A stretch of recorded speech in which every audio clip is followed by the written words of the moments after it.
That's James's lucky New Year's dinner. And it's, well, I'll talk about it when it's set up, but there's some capers in there, and it's kind of a pasta sausage flavor. Anyway, and these are the books that I'll be reviewing.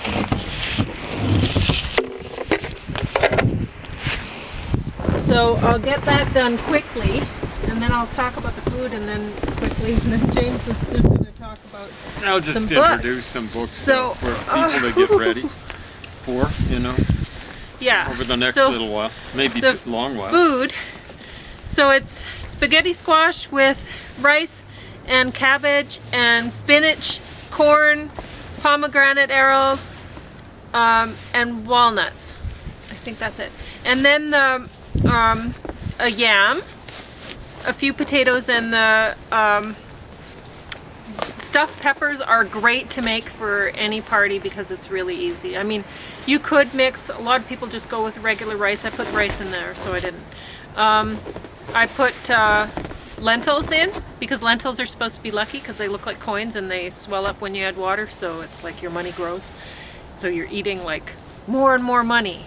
And then I gave him fish, which is supposed to be lucky for New Year's. Oh, thank you for... And the celery sticks are, I put, it's sort of like a Cheese Whiz kind of filling, but vegan. So it's basically you make a hummus, but make it with less lemon juice than, a little bit less garlic than you'd normally put. And don't make it with chickpeas.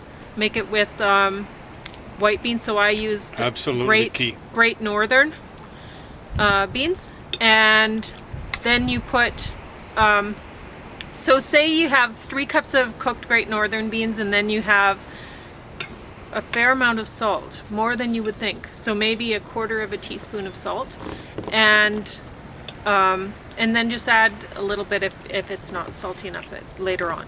But anyway, and then you put about 1/4 cup of tahini, and maybe 3 cloves of garlic, and juice of 1 lemon, and 1/2 cup of nutritional yeast, and then it'll taste cheesy. And it'll taste great, because this is what I had yesterday, was it? Or the day before? You had it without the nutritional yeast, I think. That'll make it even better. Yeah. Nutritional yeast, that's how you're saying you're going to get the tang of cheese. And it works. Yeah, so the stuffed pepper this time, I didn't cook the capers first, and I didn't cook the walnuts or anything first. I sprinkled those things on the squash. But I baked those things in the oven. And I still have the rest of the peppers baking in the oven because they weren't quite done. This one looked the most done, so this is the one he got to eat. Yeah, but so, it has, lentils in there, and I put the tops from the celery. So I chopped those all up in the food processor with some tomatoes that we had grown. So we still have tomatoes that we're eating from that are in boxes in the house. That's amazing. Yeah. So we had it's mostly over 100 plants at my place, and many here. And well, you get to know which of your tomato varieties will last the longest and which have to be eaten right away. For us, there's one variety that we don't really like the taste of, or the texture more. It's the ones with the black stars on the top. Yeah. They're a little but tough. They last for so long. They're incredible. So we're still eating them. They're great. You get for them that. in the new year, and they're a treat, even though they're not as special to eat fresh as the other ones, but they're fine for recipes like this. So anyway, now I guess I will start with the Vinyl Cafe stuff. Out of these two, I certainly preferred this one, and I enjoyed the first story most of all. Reading this book made me realize that I don't like Dave. The character, yeah. I had read and listened to other Vinyl Cafe stuff before, so I don't know why it took me so long to realize that I don't like Dave. I did laugh quite a few times. Tofu and yogurt was the best joke in the book. So there you go. I should say, go ahead. Huh? I think I like this one best because it started out strong. So it was like, yes, I'm going to keep reading, right? But this one did not start out strong. This one, I couldn't stand the first story. Like, couldn't stand it. Anyway, what did I write? I put, the phone message was the best story I've read by Stewart McLean. So, the best story was in this, but I didn't prefer the book over it, which is amazing, right? I was laughing so hard at Space Monkey, and moments after that, the sound stopped coming out of me, and I thought I might stop breathing. It was great. I didn't like the cartoons or the first story in the book. I did like tree planting. I think it was my least favorite book of his, but I enjoyed it still. So I like reading Stewart McLean stuff. Or listening to him Or on listening, radio. yeah. Now, Well, it's great when we're going on a road trip. Yeah. That's so awesome. now it would be posthumous. I think he died. And, Pauline's not making it up, because over the space of at least a couple of days, I'd be sitting in the living room, lying in the living room, and all of a sudden I hear loud peals of laughter and stuff like that. Yeah. So it's real, legitimate laughter. It's not like so snickering funny. or things. And I mean, it's silly stuff. You're reading it and you're like, that would never happen, or whatever. But still, it makes you laugh, Guy right? reads the story. Yeah. And this was the first Nelson Demille book that I had ever read. He's #1 New York Times bestseller, and he has lots that have made it to #1. And I can see why. Now, I guess I'll just read what I wrote first and then add to it if I have to. This is very well written.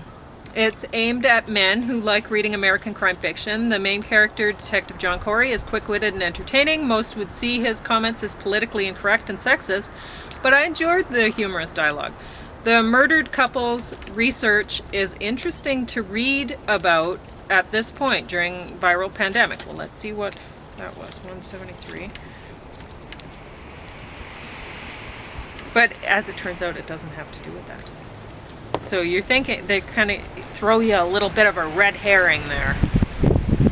So, yes, they were involved mostly with genetic research, genetic alteration of viruses to make them unable to cause disease, but able to stimulate the body's immune system. A vaccine, Betha? Yes, a new type of vaccine, much safer than using a weakened virus. And in their work, they had access to all types of virus and bacteria. Oh, yes, of course, mostly virus. So, reading that, I was like, oh, what's this? But it didn't end up going there. It went away from there. So that was that. Like I said, it was a red herring, but it was interesting, right? When you're reading something, when anything's happening in your life, and you read something that you go, wow, this is sort of similar to what's going on in my life, then it just makes it that much more interesting. So anyway, Nelson Demille is wittier than me and far better writer than I am.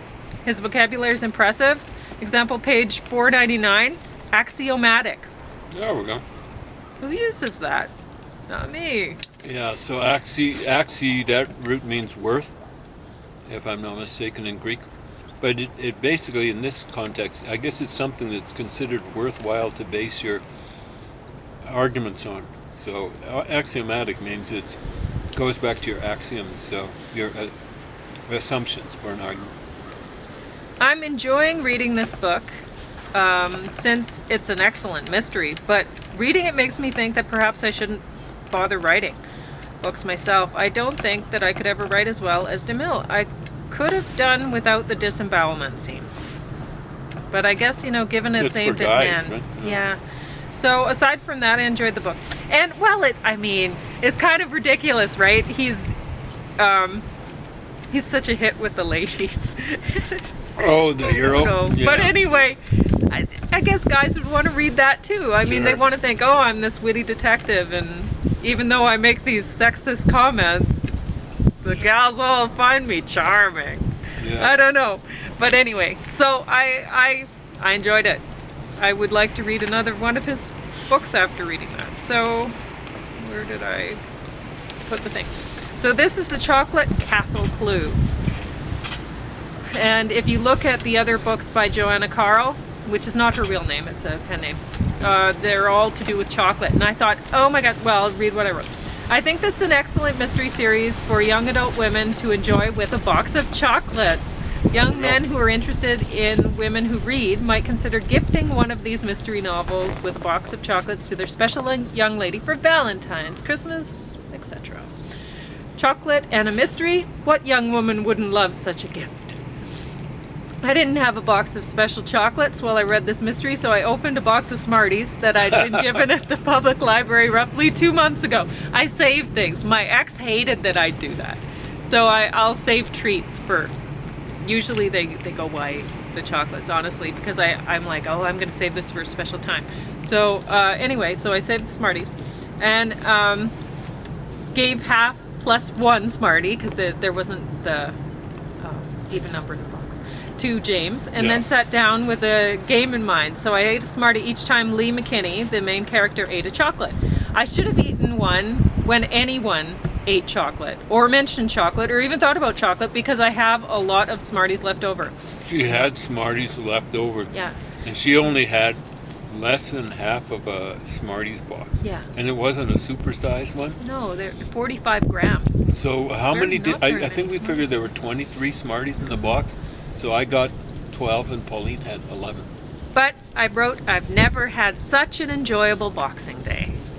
It was so great. I mean, it didn't take that long to go through this book, unfortunately. I should have had two, because it didn't take long. It's not a long book. Smarties Boxing Day. A Smarties box. Yeah. But it'd be better to gift this with... So, I was thinking this would be perfect if you were trying to market the sales of this book. Say you're an owner of Chapters or something like that, and you want to market the sales of Joanna Carl books. You could offer like a little box of chocolates with it. Yeah. And there you go. And market them, sell them. Because I can't imagine it would cost very much to have a little box of chocolates as a gift with purchase. I like the cup. Yeah. The castle made it of chocolate. They actually made it look like chocolate. Milk chocolate too, which I prefer. You prefer the dark chocolate. Anyway, so I guess that's all I really had to talk about. Was that the food and the books? And they were all enjoyable. So I'd recommend reading all of them. They were all fiction, but it was a good time. So you can go ahead with, you want me to hold one up? Yeah, sure. So this is some of the stuff you're going to be having to put up with? Among the Believers. Yeah. An Islamic Journey. Yes, Naipo. He doesn't come from a Muslim background. And he lets you know. Now, there are a lot of politically correct people who are going around saying, oh, he lives in the English countryside. He's an English gentleman. He's something like that, or he's an English lord. I don't think he's a big fan. His ancestors come from India. I think he was born in the Caribbean, something like Trinidad. I don't think he's terribly enthused about British colonialism and stuff like that. But he's definitely not thrilled about Islamic colonialism. And he realizes it's colonialism. Has been, still is. And he's not hypercritical. He's or hypocritical. He's critical. So he finds lots of friends and stuff like that, but commies too. I think his taxi driver for a while was a commie. Maybe still is. Hopefully the person, he and his wife, the taxi driver, were commies. Hopefully they've seen through the illusions. Speaking of which, Stalin. Yeah, commie-dom. So I think it's just going to fall down. It won't. It'll be great. So you still have 15 minutes. There we go. The Crimes of Stalin. The murderous career of the Red Tsar, or Tsar, however you want to call it. That just means emperor in Russian. It comes from Kaiser or Caesar. Actually. And it's it's a picture book, but don't let that fool you. It's actually full of all sorts of crimes. Trouble is, it's fairly thin format, but it's even though it's large. So a lot of the crimes have been left out or dealt with summarily, almost as summary as the way the Stalin and basically his flunkies meted out justice. You ever heard of summary justice? But at any rate, of course you have. I had to bring out way warmer mitts. So These ones are the warmest ones I have. Okay. one of the things I know Now I can hold one Stalin. professor at the university who's he's Jewish, and it's not as though he goes around, like playing it up and stuff like that, and that's okay. But he seems to be a left-winger of some description or another. I hope he's a libertarian. I hope he's not a commie. But the anarchists, I don't have much use for, particularly if they're direct action anarchists. If they pretend to be pacifists, I have more use for them, but not much. So what I've done here, you can see all these arrows here. These are all the people, Jewish people, who were in the communist movement, Bolshevik movement. Some of them are Mensheviks, who didn't do that well under Stalin. Okay, so Paulina Karpovskaya. Yeah, so that's the same name as you, only it's Russian. Paulina, Karpovskaya, maybe is how you'd say it. So she was married to a guy called Molotov. No, he called himself Molotov, which basically means Hammerman. Molot means hammer, something like that. And so she was a Jew married to Molotov. I don't think he was Jewish, but he didn't do well. He's very lucky that he survived Stalinism. You see, like Stalin died in '53, and she did 5 years slave labor from 48 to 53, the last 5 years. And I don't think Molotov went to a slave labor camp, but he's very lucky to have survived. Both he and she survived Stalin. They were slated for the pit. So Lev Davidovich Bronstein. Oh, Trotsky. His real name was Levi, son of David, and then Bronstein would be something like source or fountain stone, something like that. So yeah, a very German name. The last name and the first two names would be Jewish, right? Hebrew. So he died with a pick in his head. Meyer Henoch Mosiewicz, that's a Polish name, so I've got to put the accent in the right place. Wallach, Finkelstein, so quite a name. Meyer's like Golda Meir. Henoch, I can't remember exactly what that means. Mosiewicz would be son of Moses, something like that. Wallach, probably coming from Wallachia, something like that, in Eastern Europe. Finkelstein, that would be short, I'm sure, for Garfunkelstein. Garfunkel, like in Simon and Garfunkel, means a carbuncle. That's not like a boil, it's a kind of jewel, and it's red in color. So it means carbuncle stone. And he went by another name, Max Wallach. So Max would be something like Maximilian or something like that. And his operating name is Litvinov. He was sacked as foreign minister. He's in 1939. He's lucky he wasn't wiped out because there were a lot of there was a lot of purging done. It was like bulimia. A lot of purging done in the mid-30s to about 39, done by Stalin and through his henchmen. So who is this? Yevsei Gershon Aronovich. Aronovich would mean basically something like son of Aaron. Radomyslisky, Zinoviev. I haven't got when he died, but I think it was the night of March the 14th. Several of them died the night of March 14th and 15th, 1938, but he might have been wiped out earlier. So his operating name, his stage name, as it was Zinoviev, something like that. Then Yakov Sverdlovsk. I don't know exactly what happened. I don't know if anything happened to him.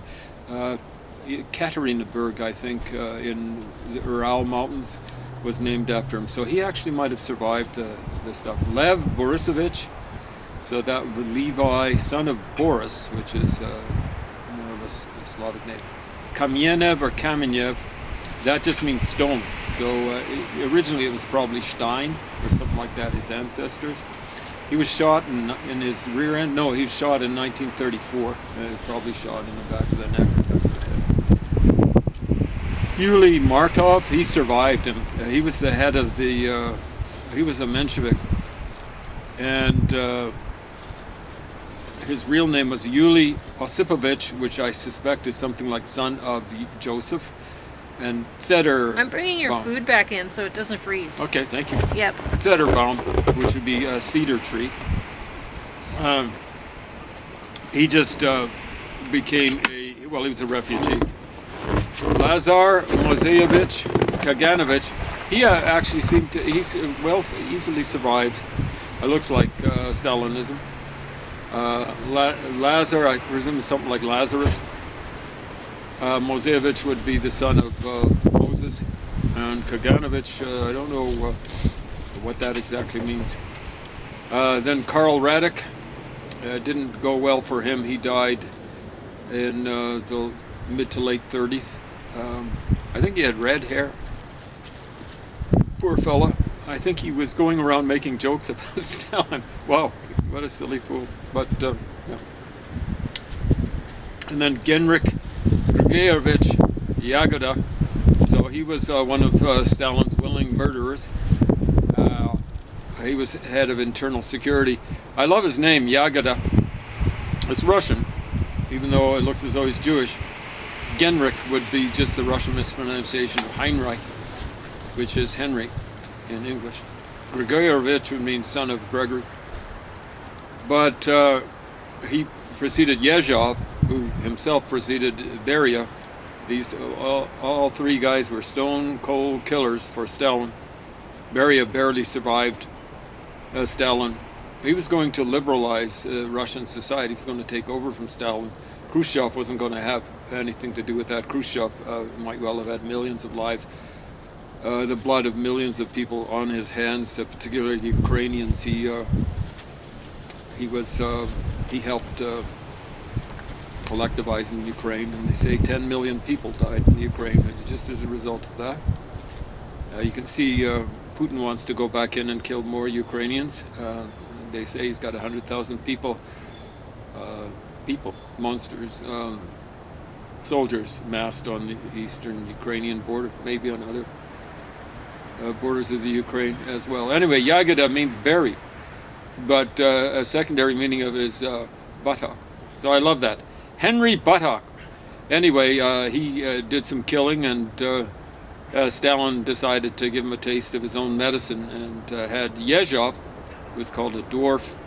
The dwarf, he was what, I think something, we'll say 5'2", but it might have been 5'0" with his sock feet and stuff like that.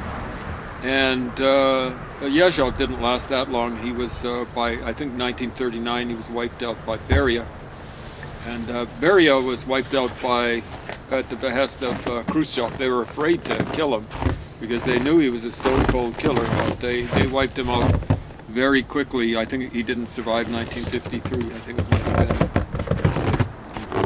been November. It might have been earlier than that. But he was going to take over. Khrushchev wasn't having anything to do with that, probably because he knew he'd get wiped out.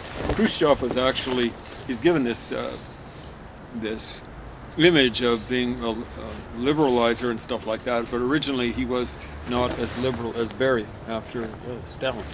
So I've been threatening to review this.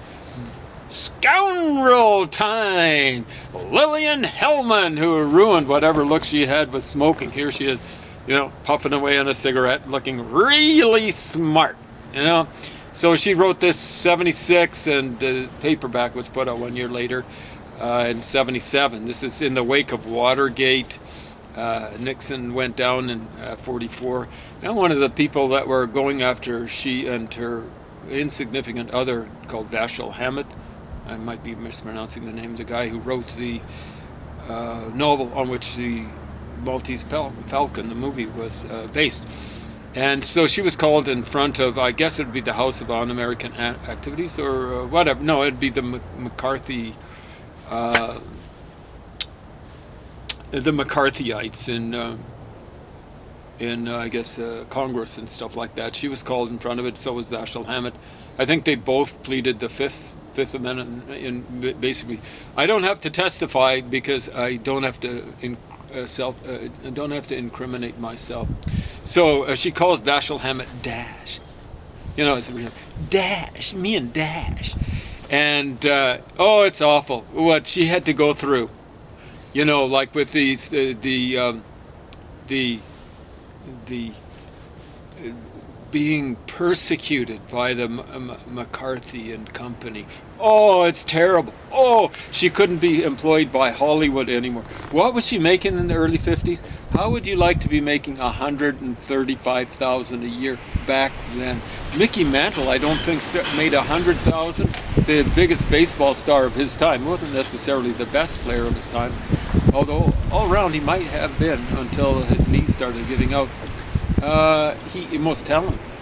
And Willie Mays was very, very talented. Might have been as good, not a little bit better. But, you know, it was a big event when Mickey Mantle made $100,000 a year. So here it is, before Mickey Mantle was making $130,000 before he got that kind of.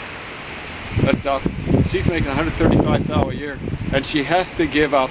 Oh, she has to give up their farm. So they had a farm and stuff like that. Now Dash was a real cool guy. She says she plays footsie with us. I didn't really know what his politics were. I don't know if he was a communist. It was a commie and she knew it.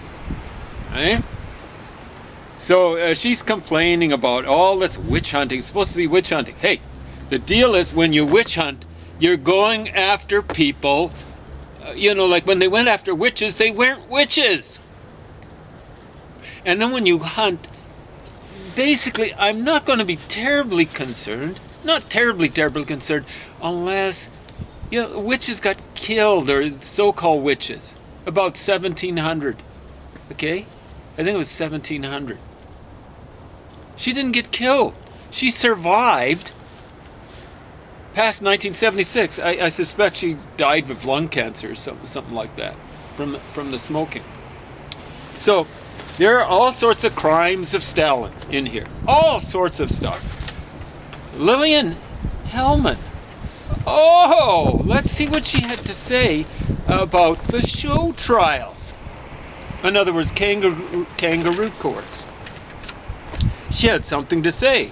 And this is 10 years before McCarthy. You got that? Because timing is so significant, eh? Which paragraph is that? Mark that. Paragraph -1, line 1. In the United States, left-wing playwright, commie playwright, Lillian Hellman and others also denounce criticism of the trials. They're denouncing it. They're not even saying, well, you know. So I've read this sort of stuff. They were saying, hey, so-and-so